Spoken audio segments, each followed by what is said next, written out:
नमस्कार. मी आज सहज क्रीडा संकुलामध्ये बसलो असताना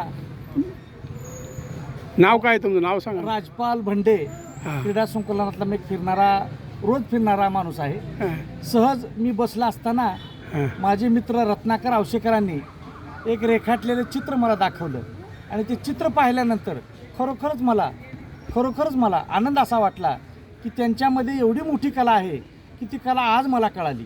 आणि मी त्यांना सांगितलं की आवशेकरजी, हे कला तुम्ही व्यर्थ जाऊ देऊ नका, कारण या कलेचा फायदा सर्वसामान्याशी निगडीत सर्वसामान्याला द्या आणि हे कला आज देण्याची गरज आहे. आणि हे देणं चित्रकला क्लास काढा. चित्रकला क्लासेस काढा. चित्रकलेच्या क्लासेसमधनं सर्वसामान्याला चित्र रेखाटणारं एक चित्र तयार होऊ द्या आणि त्या चित्राच्या माध्यमातून प्रबंध लातूरकरांनाच नव्हे तर महाराष्ट्रामध्ये रत्नाकर आवशेकरांचा विद्यार्थी हा एक वेगळ्या कलेचा आणि कलाकृतीचा निघाला पाहिजे ही मी अपेक्षा करतो आणि थांबतो. जय हिंद, जय महाराष्ट्र.